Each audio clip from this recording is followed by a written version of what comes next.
Quand les personnes adhèrent à votre association, je suppose que c'est pour aussi recueillir des conseils dans des cas d'impasse ou des cas désespérés.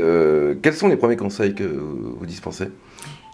Alors, il y a différents types de demandes. Vous avez des parents qui appellent en disant « Il faut absolument nous aider à prouver au juge que mon enfant est dans une situation d'aliénation parentale et j'ai ma procédure dans 3 jours. » Bon, là, effectivement, on ne peut pas faire grand-chose.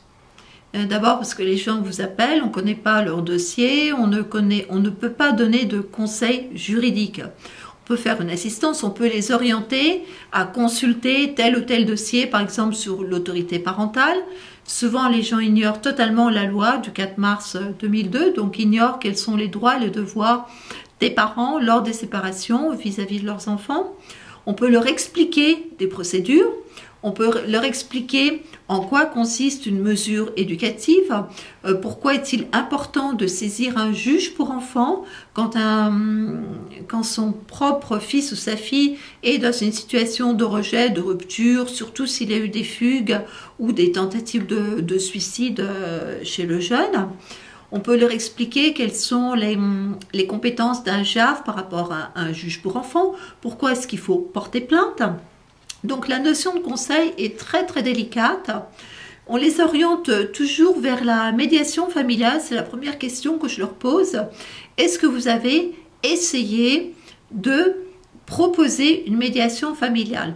Oui, on répond oui, vous savez, il est tellement conflictuel, ça ne servira à rien, il va refuser. Je dis peu importe, si la personne en face refuse, c'est son problème. Vous aurez fait le maximum pour résoudre la situation de façon la moins conflictuelle possible. Et ça, c'est important parce que vous devez vous poser en tant que parent responsable qui est préoccupé par l'avenir, l'équilibre et la construction de votre enfant.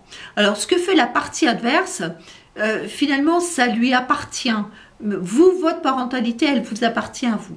Alors, on a une série de petits conseils de bon sens qu'on a mis sous forme de marque-pages qui ont été validés d'ailleurs par un psychiatre que l'on distribue toujours à nos adhérents pour les aider à supporter cette absence des enfants lors de leur séjour chez l'autre.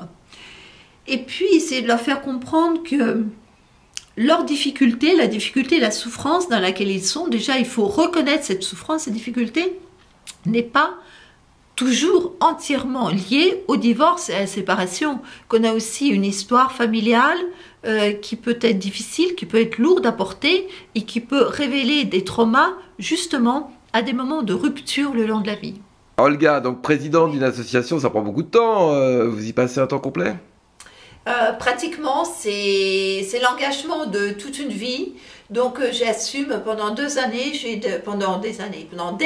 j'ai assumé 2 vies. Oui. Une vie double assumée, si j'ose dire. Oui, ça prend beaucoup de temps parce que nous avons au quotidien, au quotidien, c'est quoi votre travail? Alors, au quotidien, c'est des choses extrêmement simples, mais qui prennent beaucoup de temps. C'est répondre au téléphone, c'est répondre aux emails.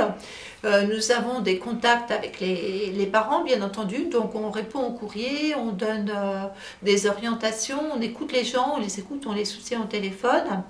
Mais c'est également tout un travail avec les institutions. Nous avons été auditionnés de façon très régulière par le ministère de la Justice, par le ministère de la Santé, par le ministère de la Famille. Et rappelons que vous êtes agréé par le ministère de l'Intérieur aussi. Exactement, nous sommes reconnus par le ministère de l'Intérieur comme une association d'aide de soutien aux victimes de soustraction et d'enlèvement parental d'enfants, ce qui signifie aussi une obligation de qualité en échange de cette reconnaissance. Donc nous avons plusieurs personnes de notre association qui ont reçu une formation à l'INAVEM, donc l'Institut national d'aide aux victimes et de médiation. Nous organisons régulièrement des soirées débats sur ce thème de l'aliénation parentale, de la rupture, de la rupture et de la solidarité transgénérationnelle aussi.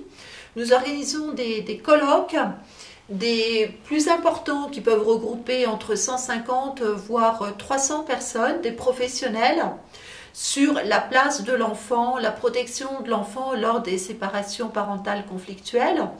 Nous en avons eu en 2007 et depuis, en fait, on n'a pas arrêté en 2007, 2008, 2009. Je suis également formatrice. Alors, parlons de la formation, justement. Voilà, alors je suis, suite à une intervention lors des journées de la Société de criminologie, j'ai été invitée à faire une présentation sur l'aliénation parentale au stage audition des mineurs qui a lieu tous les 2 mois à peu près à l'école de gendarmerie de Fontainebleau pour les officiers de police judiciaire. D'après vous, Olga, aujourd'hui, qui aurait besoin d'être formé de toute urgence sur justement la compréhension et l'appréhension de l'aliénation parentale? Alors nous avons commencé vous posez la bonne question. Alors, on a pris le problème bien en amont quand on a lancé Acalpa. On a commencé par informer les personnes, mais vraiment tout public, aussi bien les parents, les familles, les pouvoirs publics, les institutions, les professionnels, sur l'existence de ce phénomène d'exclusion parentale et d'aliénation, de manipulation d'enfants, tout à fait. On a fait des campagnes de presse qui ont permis de sensibiliser différents professionnels et de créer des liens de partenariat. C'est-à-dire aujourd'hui, Acalpa est connu, il a un site internet, les personnes savent que s'il y a aliénation parentale, on a un espace avec des informations, ressources sur ce sujet. Alors l'étape suivante, c'est la formation. Alors la formation, la sensibilisation de professionnels pour savoir comment détecter l'aliénation parentale ou comment poser les bonnes questions, parce que j'évite toujours d'apporter des solutions. Les solutions, elles sont individuelles, elles sont adaptées à chaque famille en fonction des ressources psychologiques, financières, d'autres types de ressources des familles, mais déjà que les professionnels se posent les bonnes questions. On ne se substitue pas aux professionnels. Ce n'est pas à moi d'apprendre à un avocat comment faire son métier ou à un psychologue comment traiter l'aliénation parentale. Nous sommes, je dirais, plutôt une interface, un agent facilitateur de pratique entre les différents professionnels. Alors nous ne sommes pas seuls, nous sommes dans un réseau européen, je dirais même dans un réseau international de professionnels qui travaillent sur ces questions de maintien du lien familial lors des conflits de séparation. Oui, alors revenons à la formation. Je vous repose la question, qui aurait aujourd'hui vraiment besoin d'être formé? Aujourd'hui, nous avons tout de même de plus en plus de décisions judiciaires qui mentionnent l'aliénation parentale, mais derrière, c'est tout un travail, disons, des avocats.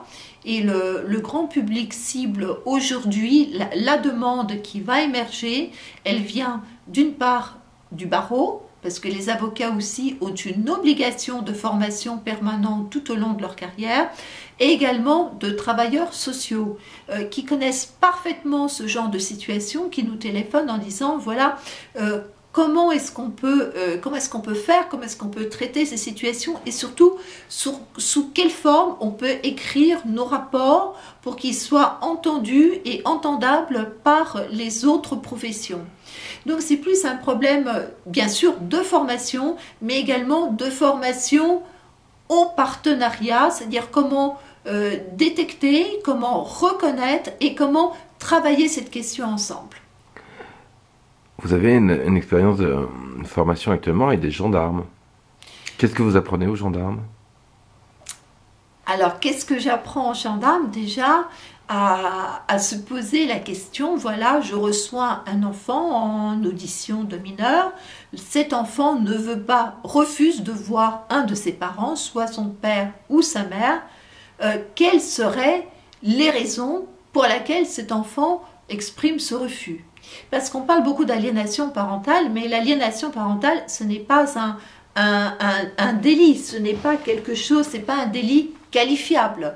Nous sommes dans une notion de psychologie. C'est comme le syndrome de Stockholm ou le baby blues. Par exemple, le baby blues est quelque chose qui est reconnu. C'est un état psychologique dépressif chez une jeune maman. Oui, mais ça n'a rien à voir quand même. Mais attendez. Ouais. Mais est-ce que le baby blues est un délit pénal? Non, le délit pénal, ce sera la maman qui jette le bébé par la fenêtre.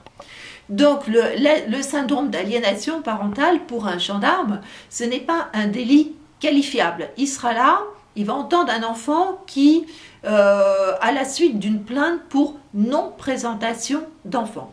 Donc, la grande difficulté, c'est non seulement de travailler dans un concept flou qui est celui de l'autorité parentale, dans un deuxième concept flou qui est celui de l'intérêt supérieur de l'enfant, mais également de travailler sur un sujet qui est à l'interface entre le psychologique et le judiciaire. Mon attente, c'est l'attente de tous ces parents, bien sûr.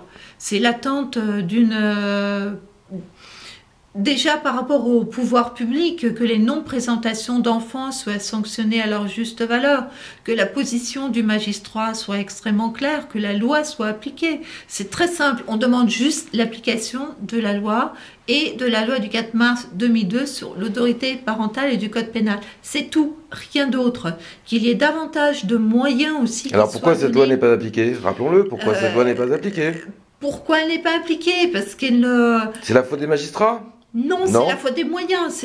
On n'a pas les moyens aujourd'hui dans une société qui part en vrille, il faut le dire, avec le nombre de conflits qui augmente, de soutenir, d'accompagner, de traiter, mais des milliers et de milliers de dossiers. Aujourd'hui, pour avoir un éducateur en région parisienne, il faut attendre 8 à 9 mois pour avoir un éducateur dans une AMO. Mais bientôt, on aura besoin... L'État est responsable d'une certaine démission. Alors non, je pense pas. On peut pas tout mettre sur la faute de l'État. Je pense que c'est vraiment un problème plus de civilisation, de société, que la faute de l'État. Parce que s'il faut un éducateur derrière chaque enfant, dans chaque famille, on peut vraiment se poser la question, est-ce que oui ou non, on est capable d'être parent? Et qu'est-ce que ça veut dire d'être parent? Et qu'est-ce que c'est qu'une société qui se pose la question de savoir de ce que c'est d'être parent et d'avoir des enfants? Donc je pense que le problème, il est beaucoup plus vaste. On parle de violence dans les conflits de séparation, mais aujourd'hui, si on regarde bien autour de nous, la violence est devenue un médium de communication. Nous sommes dans une société violente. On a d'abord la violence économique, on a la violence envers les personnes âgées, on a la violence vers tout ce qui est un petit peu à la marge. On est dans des systèmes de relations extrêmement tribales, basés sur des rapports de force.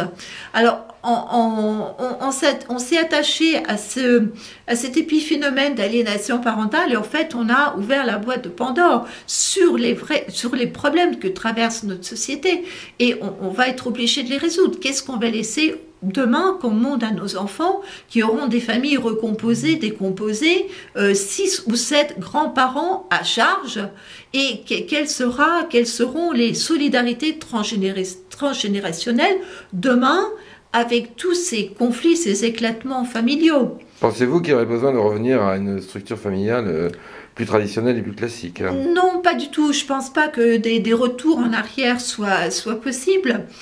Mais... Je ne vous ai pas demandé si c'était possible, je vous demandais quels étaient votre souhait. Non, je ne souhaite rien si ce n'est l'autonomie et une vraie citoyenneté vécue par tout un chacun dans ce pays.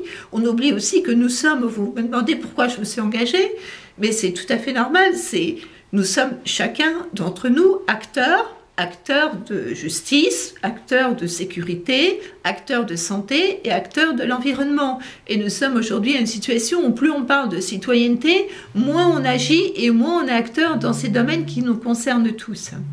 Alors, les attentes d'Acalpa, je vais répondre, elles sont simples. Mon rêve le plus fou, si j'ose dire, c'est qu'Acalpa n'ait plus besoin d'exister. C'est qu'on ait suffisamment de politiques de prévention et de soutien à la parentalité et qu'on n'ait pas besoin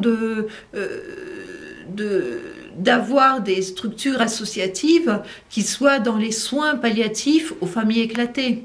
Oui, on pourrait peut-être dire plus simplement que les enfants, c'est l'espoir, c'est l'avenir de demain, et que nous avons besoin d'enfants bien construits. Voilà.